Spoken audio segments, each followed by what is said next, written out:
Hi everyone, I'm Travis Taylor. For my Pick a Scientist project, I did Dr. Benjamin Solomon Carson, also known as Ben Carson. In the 2016 presidential election, he ran for the Republican nominee, so you might also know him from there. So he has a long line of education. He was a neurosurgeon, so there's a lot of school that goes along with that. He graduated from Southwestern High School in Detroit, third in his class. He did a lot of things, but the most notable were band, public speaking, chess, and Army JROTC. He also served as a lab assistant at Wayne University for most of the time at Southwestern High School. He graduated from Yale in 1973 with a BA in psychology. He worked for a lot of car companies, Ford, Chrysler. Then he also did some advertising. He went to University of Michigan Medical School after that. Being overloaded with courses, he dropped out of medical school and continued his regular course load until he got into Johns Hopkins University School of Medicine. There he served as a surgical intern and then a residency. He did his residency for neurosurgery.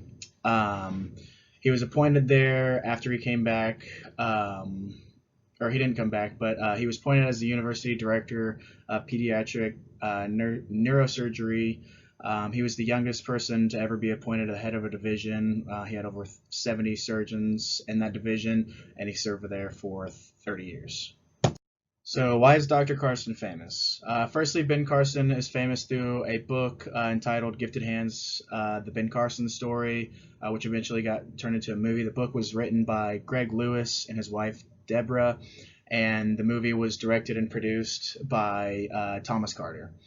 He was played in this movie by Cuba Gooding Jr., which is a well known actor, and this biography takes a glimpse into his life at Johns Hopkins when he's first going through his residency and then later into his career at Johns Hopkins.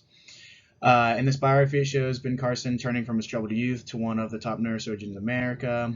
One of his early procedures was actually performed on a dying man that he had no permission, and it was early in his career. He had no permission and he had no supervision, and he ended up saving his life, which gave him a lot of renown for being an ethical surgeon. The end shows his most famous procedure, where he conducted a 22-hour surgery on two conjoined twins and ended up saving their lives by separating their heads.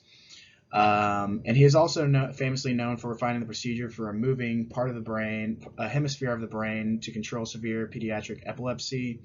And as I said earlier, he was the youngest to head a major division at Johns Hopkins University at the time. So after nearly 30 years working at Johns Hopkins University as the head neurosurgeon, he departed from medicine and started getting involved in politics through George W. Bush when he was named to the President's Council in Bioethics.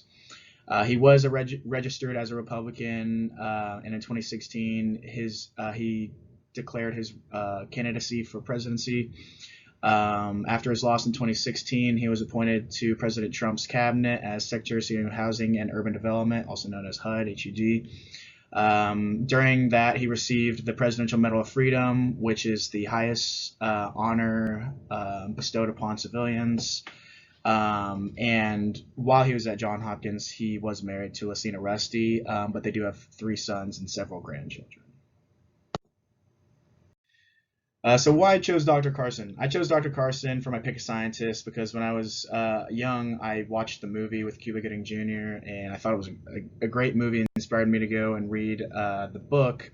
But the Ben Carson I knew from politics, and that Ben Carson never actually connected until this project that they're the same person. So it was really cool to see how the person he had become that I knew was a very different person that he was at Johns Hopkins University. Um, there's a couple reasons I resonate with Dr. Carson. First of all, he was in STEM. He's a man who believes in service. He went to JROTC and decided that if he didn't get drafted, he wouldn't support the Vietnam War. But if he was drafted, he would go. And I think it's important for people with STEM backgrounds to get involved in policy for our countries, because they're our greatest minds and they're the people that we look up to for everything. And what's better than having them right at our fingertips for the Making It policy. And he had a different struggle growing up, being a inner city African American from Detroit than I, but I also relate to turning things around just like he did. And this is my works cited. Thank you guys.